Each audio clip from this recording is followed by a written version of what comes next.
we're going to calculate how much energy in kilojoules are required, or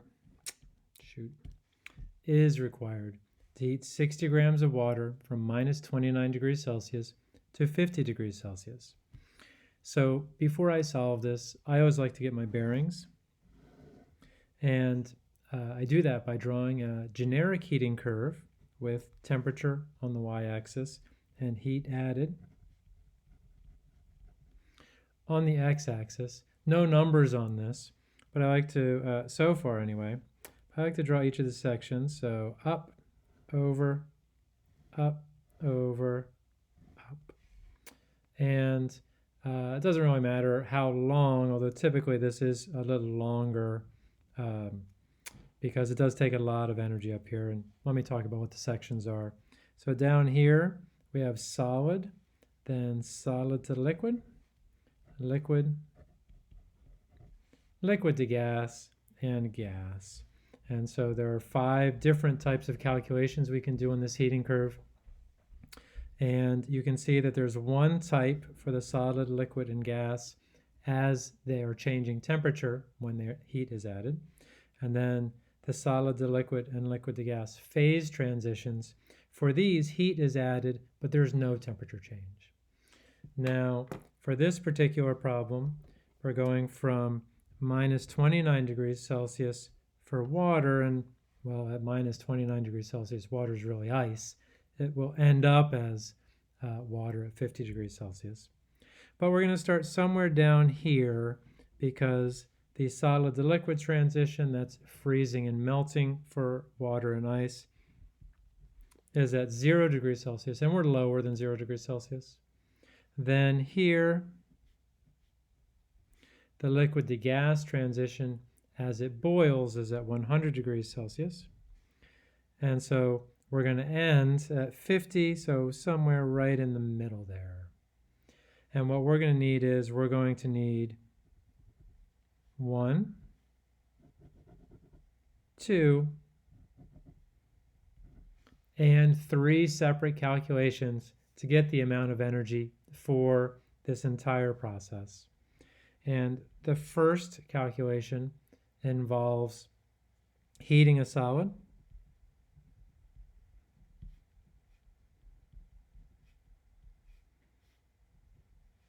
and we're going to call that Q1, and it's going to equal the mass of the solid times the specific heat of the solid times the temperature change of the solid. And the mass of the solid is 60 grams. And the specific heat of the solid, well, I always have to look it up. Specific heat of H2O solid is 2.09 joules per gram degree Celsius.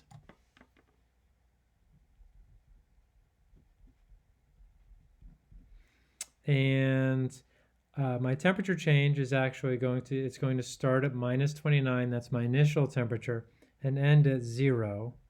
So because temperature changes are always final minus initial, this is what the temperature change looks like. And there are 2 minuses in there, which becomes a positive. And we're heating a solid, we're adding heat.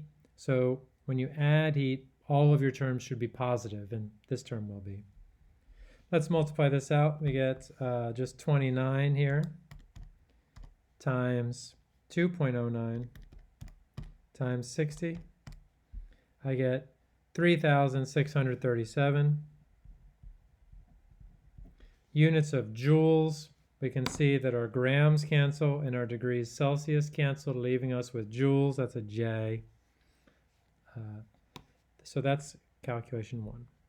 Calculation 2 is for the solid to liquid transition. So we're going to do, I guess this will be melting a solid. We'll call this Q2. And the expression for a phase change actually has delta H. Since this is the solid to liquid transition, that's going to be fusion. And it's going to be times moles fused, or in this case melted. So what we need here is we need those constants for fusion Delta H fusion is 6.02 kilojoules. I do everything in joules, so 6,020 joules per mole. And then we have 60 grams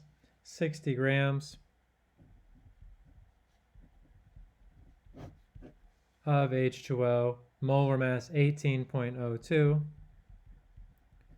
grams per 1 mole of H2O gives us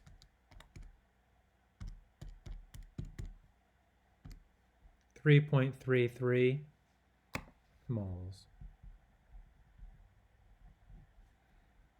And multiplying this out,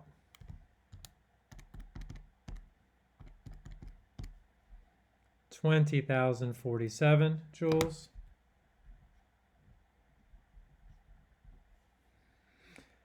Phase changes take quite a bit of energy. Now, the third one is going to be heating a liquid.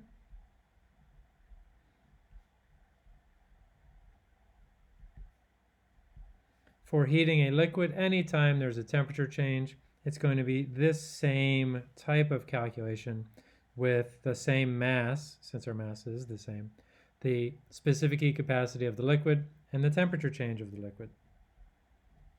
So I'll call this Q3. It's going to still have the 60 grams. It's going to have 4.184 joules per gram degree Celsius.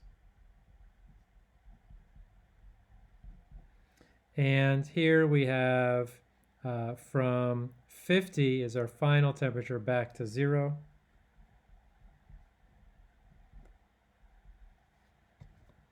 And now let's multiply these terms out. It's going to be 50 times 4.184. That's not right. 50 times 4.184 times 60. I get 12,552 joules, and then add them all up to get my final answer, which I will then input back into kilojoules, since the question says in kilojoules. 12,552 plus 20,047 plus 3637, 36,236 joules, which is 36.2 kilojoules. So that's what I'm going to enter into this box up here, is just the number 36.2. Now as you work this, you will see there are all combinations, two of which go from solid to liquid, just like this. Those will be positive. And liquid to gas. There's also gas back to liquid and liquid back to solid. And key things, so when you go from liquid to solid, say, you're going to have temperature changes that are negative, which will mean your joules will be negative.